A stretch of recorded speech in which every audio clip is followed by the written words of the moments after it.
Yuga Batino, and in this video, I will discuss one of our lessons in science, technology, and society, which is the good life. Many philosophers have attempted unlocking the old philosophical questions including, what is the good life? How should one or an individual live well? And what does it take to live fruitfully?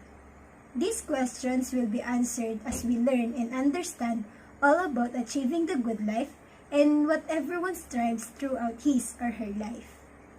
First, let's discuss what is meant by a good life. According to Ambrose Westacott, a professor of philosophy, in this article entitled, What is the Good Life?, there are three ways by which we can understand what is meant by a good life. These are the moral life, life of pleasure, and the fulfilled life. The moral life. The term good is commonly used to indicate moral acceptance or approval.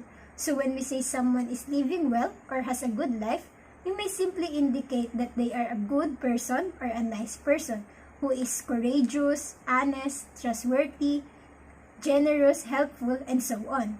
They practice and possess several of the most fundamental virtues, and they don't spend their time merely pursuing their personal or own pleasure.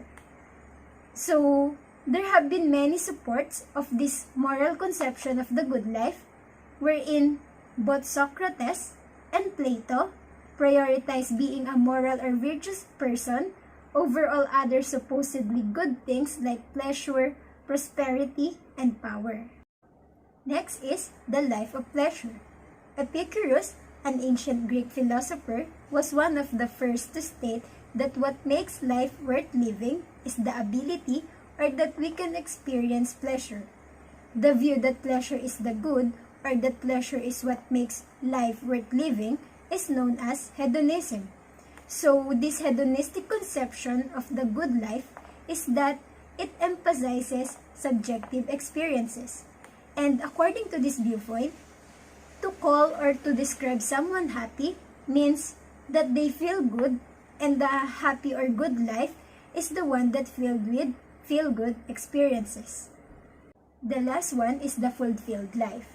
If Socrates emphasizes virtue and Epicurus emphasizes pleasure, Aristotle, who is another great Greek thinker, takes a broader perspective of the good life. Well, according to him, we all want to be happy. Many things are valuable to us because they serve as a means for other things. For example, we value money because it allows us to buy or purchase the things that we desire. And we value pleasure, or leisure rather, because it allows us to explore our passions. But happiness is something we value not as a means to some other end, but for its own sake.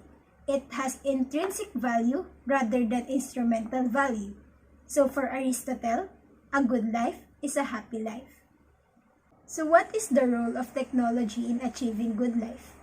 According to Vergraet, in his essay about how technology could contribute to a sustainable world, technology will support and enhance a good life for all citizens without compromising the Earth's ecosystem or the prospects of later generations.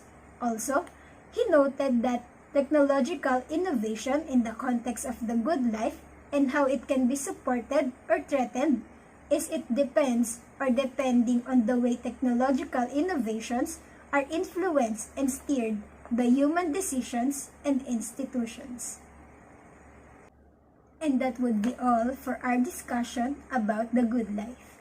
Again, I am Kimberly Yuga Batino. Thank you for watching and for listening.